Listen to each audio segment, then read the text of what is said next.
राजेश कोटक जी, मुंबई से। राधे राधे। राधे राधे महाराज जी। महाराज जी, काफी समय से विभिन्न स्थानों के सत्संगों के माध्यम से जानने को मिला कि हमारे साथ जो कुछ भी घटित हो रहा है वो हमारे ही पूर्व कर्मों का फल है। फिर भी ये बात मन में दृढ़ता से क्यों नहीं बैठती, व्यवहार में ये स्मरण क्यों नहीं रहता? जीवन में जब कोई प्रतिकूल व्यक्ति या परिस्थिति आती है तो मन में दुख या घृणा उत्पन्न हो जाती है, तो उसे सहजता से कैसे स्वीकार करें? इस सच्चाई को कैसे याद रखें कि जो भी हो रहा है वो हमारे पूर्वजन्मों के कर्मों का फल है, उसके कारण ही हो रहा है, और दुख और घृणा से मुक्ति मिल सके। जब तक भजन नहीं करोगे तब तक स्थायी ज्ञान नहीं प्राप्त होगा। जैसे जानकारी है कि ये गलत काम है, लेकिन हम अपने को रोक नहीं पाते। जानकारी है कि ये अच्छा काम है, पर हम कर नहीं पाते। हमारे अंदर अध्यात्म बल की कमी है। हमें जानकारी हो चुकी है सत्संग के द्वारा कि अवश्य में वो भोक्तव्यम कृतम कर्म शुभाशुभम, जीव को शुभ अशुभ कर्म को जो किए हैं उनका फल भोगना ही पड़ेगा। पर हमारे अंदर अध्यात्म बल नहीं है, इसलिए मुझसे स्वीकार नहीं कर पाते। अध्यात्म बल नहीं है, इसलिए उसे हम सह नहीं पाते। यदि अध्यात्म बल हो तो बड़े से बड़े दुख को भी मुस्कुरा कर हम सह सकते हैं। सबको पता है कि शरीर नहीं हूं मैं, शरीर से कुछ अलग हूं, लेकिन शरीर में अगर एक चींटी काटेगी तो वैसे ही कष्ट होगा।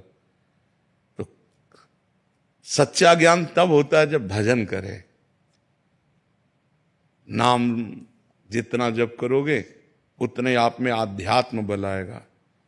नानक नाम जहाज है चढ़े सूतरे पार।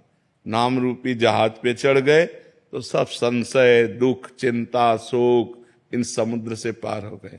भजन नहीं करोगे, पता है ये नहीं करना चाहिए पर करोगे, पता है ऐसा करना चाहिए पर वो नहीं कर पाओगे। भजन चाहिए, प्रधान कमी है भजन की। इसलिए खूब नाम जप करो यदि मंगल चाहते हो तो। ना भगवान सुनने से केवल मिलते हैं, ना भगवान प्रवचन करने से मिलते हैं, भगवान भजन करने से मिलते हैं। सुनने और सुनाने का एक ही फल है कि हमारा भगवान के भजन में मन लग जाए, हम भजन करने लगें। अगर भजन न करने लगे तो खूब सुनो, एक अहंकार कर लो कि हमने बहुत सत्संग सुन लिया है, लेकिन उससे लाभ क्या होगा? हम कई बार बता चुके हैं कि हलवा की प्रक्रिया बनाना बोलना हमें आ गया और आपने सुनना सुन लिया, लेकिन दोनों ने खाया नहीं, तो लाभ क्या मिला? तीसरे ने बनाकर जो प्रक्रिया सुनी, बनाया और खाया, अब उसको आनंद मिलेगा। ऐसे ही भगवान का, भजन का, सत्संग का हम लोग खूब श्रवण करते हैं, प्रवचन करते हैं। प्रवचन करने वाले ने भगवत साक्षात्कार नहीं किया और सुनने वाले ने भगवत साक्षात्कार नहीं किया, तो दोनों बेकार ही तो हो गया। हलवा की केवल प्रक्रिया बोलना या केवल सुन लेने से तृप्ति नहीं होगी, भूख नहीं मिटेगी। बनाओ फिर डट के खाओ, तब उससे तृप्ति होगी। तो ऐसे डट के भजन करो, हट के भजन करो, भोगों से पाप से हट के भजन करो और खूब जिद्दी स्वभाव रख के डट के भजन करो, अभी आनंद आ जाएगा। केवल सुनने से काम नहीं चलेगा, खूब नाम जप करो, तब उससे लाभ प्राप्त होगा। जी। सीमा शुक्ला जी, कोलकाता से। राधे राधे।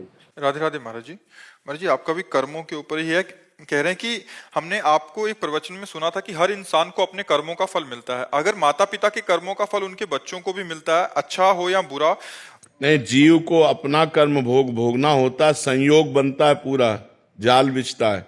तुम्हारे ये कर्म तो तुमको ऐसा पिता मिलेगा, तुम्हारे ऐसे कर्म तो तुमको ऐसा पुत्र मिलेगा। वो कर्म का पूरा विधान मिलाया जाता है और पूरा परिवार बनता है उस जाल में। ये माँ है, ये बहन है, ये भाई है, ये पिता है, ये रिश्ता है, ये नाता है। जिसको जितना भोगना है उतना उसको दुख भोगना पड़ेगा।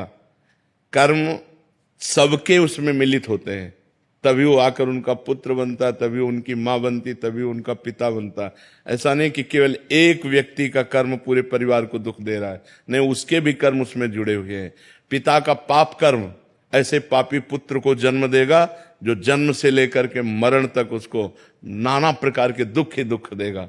पिता का पुण्य कर्म ऐसे पुण्यात्मा पुत्र को जन्म देगा जिसको बचपन से देखते हुए जवानी तक, मरते समय तक हृदय शीतल रहेगा। सब कर्मों का जाल बिछा हुआ है उसी में।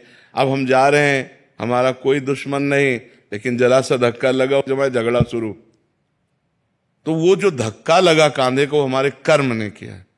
पूर्व के कर्म ने ऐसे धक्का लगवा दिया और उसने पिटाई कर दी, क्योंकि उसके द्वारा पिटना था, इसलिए ऐसा संयोग बन गया। कर्मों का बड़ा सूक्ष्म स्वरूप है, उसका निर्णय करना बहुत कठिन है, वो तो केवल भगवान ही जानते हैं। सुनो भरत भावी प्रबल, बिलख कहो मुनिनाथ, हानि लाभ जीवन मरण जस अपजस विधि हाथ। वो विधान भगवान के हाथ में है। जब जहां जीव का जैसा कर्म होता है उसको भोगना पड़ता है। और वो एक कर्म के साथ बहुत से कर्म जुड़े हुए होते हैं। माता का कर्म, पिता का कर्म, भाई का कर्म, बहन का कर्म। तो अब एक ने गलती की और सबको दुखी होना पड़ा, उनको अपने अपने कर्मों का फल भोगना पड़ रहा है, क्योंकि वो ऐसा ही कर्म करेगा कि पूरा परिवार जले, वो ऐसा ही कर्म करेगा कि पूरा परिवार गर्वित हो, आनंदित हो। ये कर्मों का जाल बिछा हुआ है।